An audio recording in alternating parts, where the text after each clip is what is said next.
دلته یو بله مسله به ورسره مې ذکر کړو د فایدې دپاره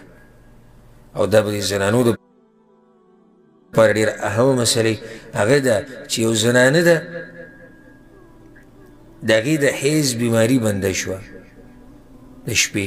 یا یې څلوېښتي ختمه شوه د شپې او لمبلې لا نه دي او سحر پرې راغی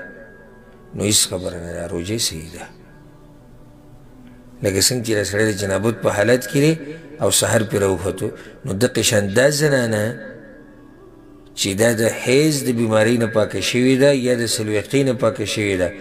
او سحر پرې راوختو دې له لمبلې نه دي نو هېڅ خبره نه ده روژې دې خپله پوره کړي او وروسته دې ولامبي دا ورسره مې یاده کړي که دا غسل عمدن پرېښودی او که سهون یې پرېښودی یعنې که قصدن یې دا غسل لیټ کړی هم صحیح ده هېڅ خبره نه او که سهوه شوي پکې او دا غسل یې لیټ کړی هم څه خبره نه ده